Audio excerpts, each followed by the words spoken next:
ചൂടല്ലേ, കുട്ടികൾ വീട്ടിലുണ്ടെങ്കിൽ ഒരു രക്ഷയില്ല. അവർക്ക് എന്തെങ്കിലും ചൂട് വെള്ളങ്ങൾ അല്ലെങ്കിൽ തണുത്ത വെള്ളം അല്ലെങ്കിൽ ജ്യൂസ് ഇങ്ങനെയുള്ള കാര്യങ്ങളായിട്ടായിരിക്കും അവർ ഓടി നടക്കുന്നത്. കാരണം വലിയവരെക്കാളും പരവേശം അവർക്കാണ് കൂടുതൽ. കാരണം ഒന്നും കൊടുത്തില്ല എന്നുണ്ടെങ്കിൽ വീട് പിന്നെ അവർ ഇളക്കി പറിച്ച് വേറെ എവിടെയെങ്കിലും കൊണ്ട് നട്ടു വയ്ക്കും. അങ്ങനത്തെ അവസ്ഥയിലേക്ക് കുട്ടികൾ കൊണ്ടുപോകുന്ന ഒരു സാഹചര്യം വരുമ്പോൾ സ്വാഭാവികമായിട്ട് വീട്ടിൽ എന്തെങ്കിലും മേടിച്ച് വയ്ക്കും. ഇപ്പോൾ ചേട്ടനായാലും ചിറ്റപ്പനായാലും വീട്ടിൽ വരുമ്പോഴത്തേക്ക് അവരെ കയ്യിൽ ഒരു ജ്യൂസിൻ്റെ ബോട്ടിൽ കാണും.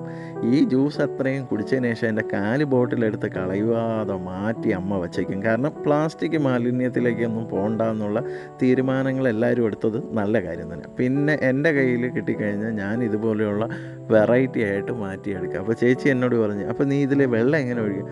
ഞാൻ പറഞ്ഞു, ഇതിൻ്റെ മേൽഭാഗം പൊക്കിയതിന് ശേഷം വെള്ളം ഒഴിച്ചിട്ട് വീണ്ടും തിരിച്ച് വെച്ചാൽ മതി. എങ്ങനെയുണ്ട്, നല്ല വെറൈറ്റി ആയി മാറൂലേ? അപ്പോൾ വീഡിയോ ഇഷ്ടമാകും. ചാനൽ സബ്സ്ക്രൈബ് ചെയ്യുക. ഇൻസ്റ്റാഗ്രാം ഫേസ്ബുക്കും ഫോളോ ചെയ്യുക.